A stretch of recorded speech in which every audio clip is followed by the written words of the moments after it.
Hello, welcome to Apocalypse Otaku. I am your host, Shar, and I am here to give you your anime voice actor birthdays, your Adult Swim schedules, and some news on the X-Men front. And later on in the week, we have your new releases. So, without further ado, today is...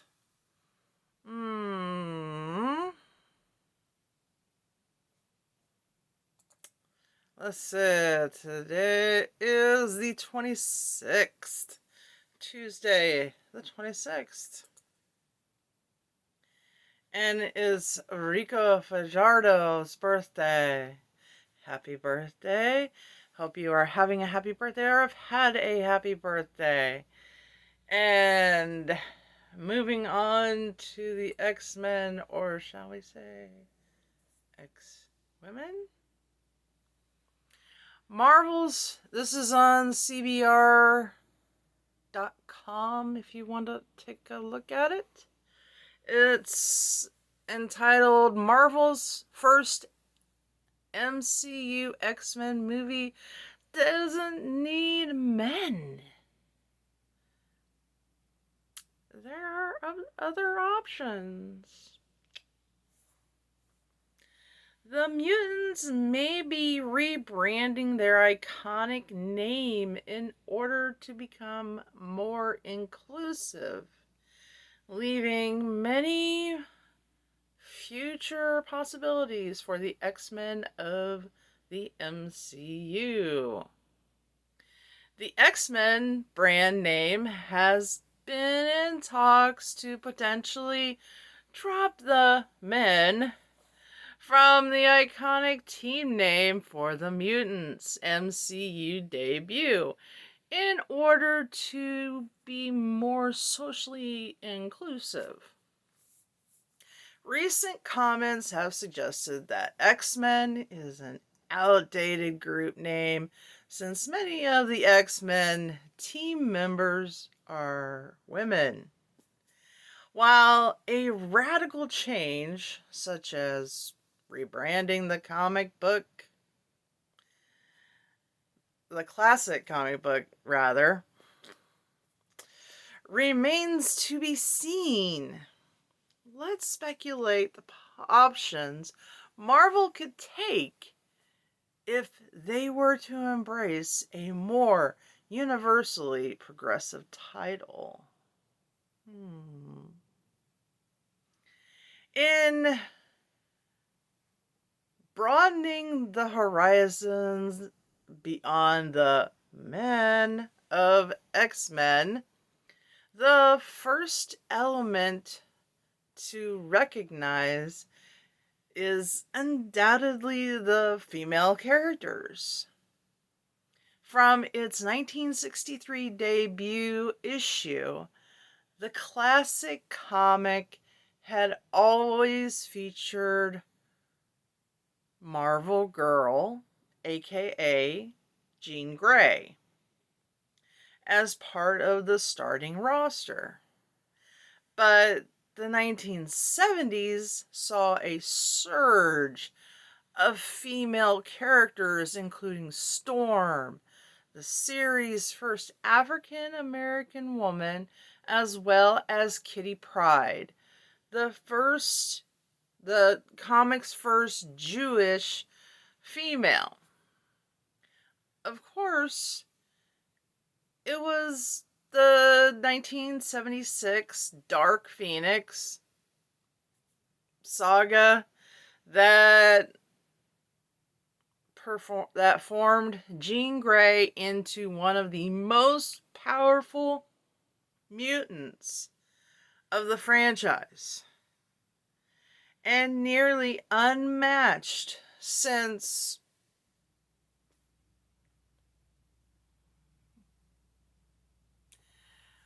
women have been nearly unmatched since. I think they could have worded that a little bit better. Women have since taken stronghold of the X-Men spotlight all the way into the 21st century. Notably in Brian Wood's 2013 X-Men #1, which focused on all-female team, including the likes of Rogue, Jubilee, and Psylocke. While it's unlikely that the MCU will debut their mutants under the brand X-Women, Wood's modern day classic comic is at least shows potential for the possibilities of a female driven future for the X-Men. And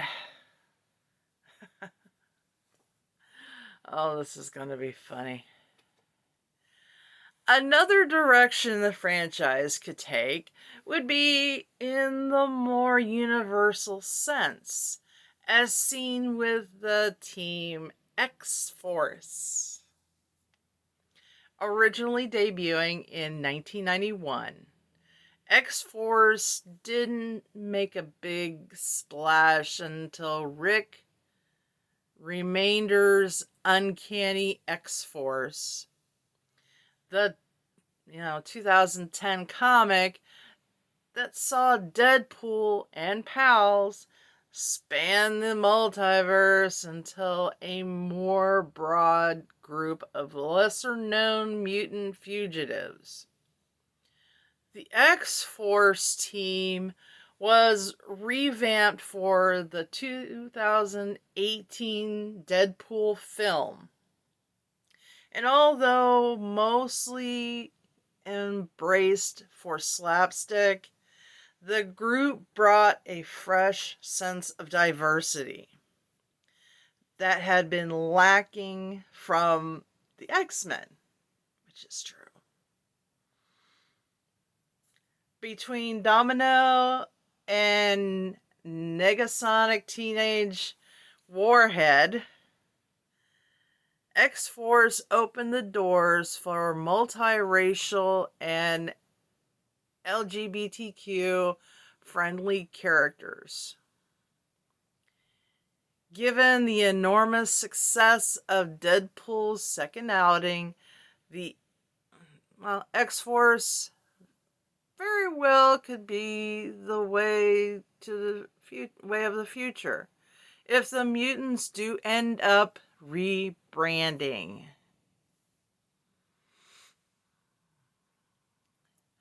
Of course, the X-Men title may not be modified at all, given its expansive history of contrasting characters. The iconic franchise has transcended its comic book name beyond a brand name.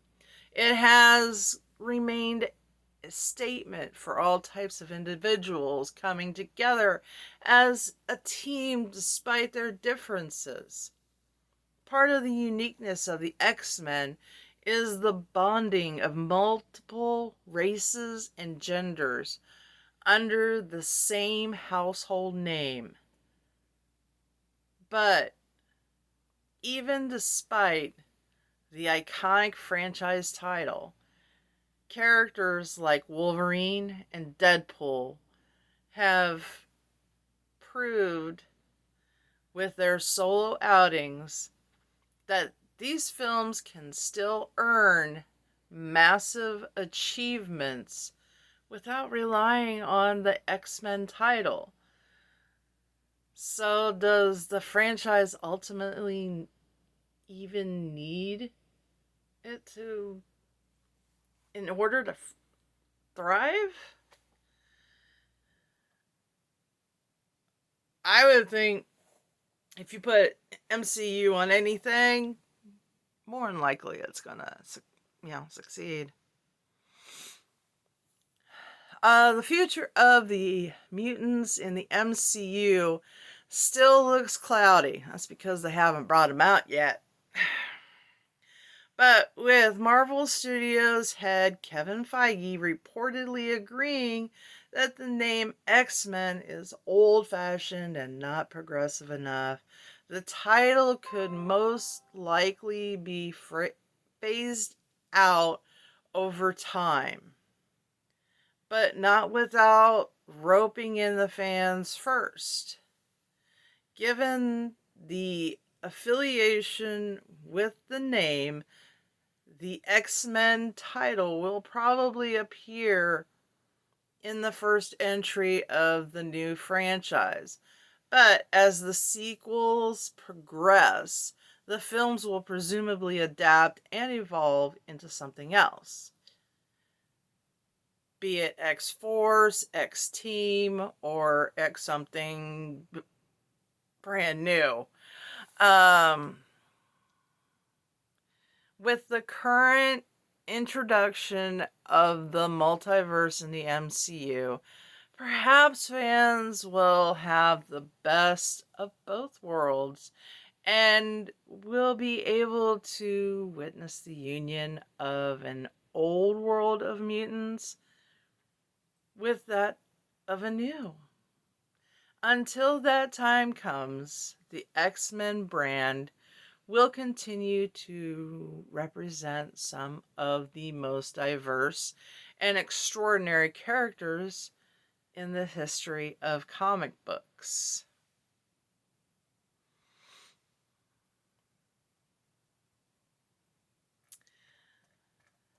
So what do you think would be a good name if they do decide to take men off of X-Men? Do you think X-Force or X-Women? I don't think it'd be X-Women. X-Force maybe? Or X-Team. That's the only thing I can come up with. What do you think? Leave me a message down below in the comment section or hit me up on Apocalypse Otaku 1 on Twitter. And now we're going to dive right into the Adult Swim.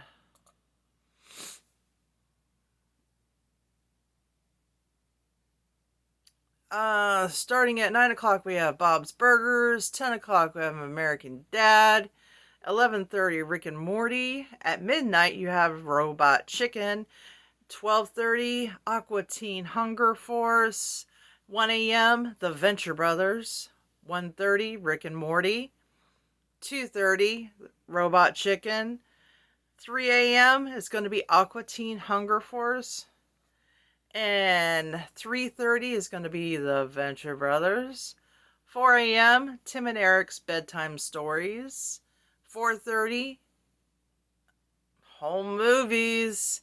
And then finally, to round out your night, if you're still awake, is going to be Bob's Burgers. And now I'm going to let you know what's coming out or has come out today on the 26th. Let's see. A Letter to Momo. That's a combo set. City Hunter, the complete first series. Hajime no Ippo, the fighting TV series. Collection 3.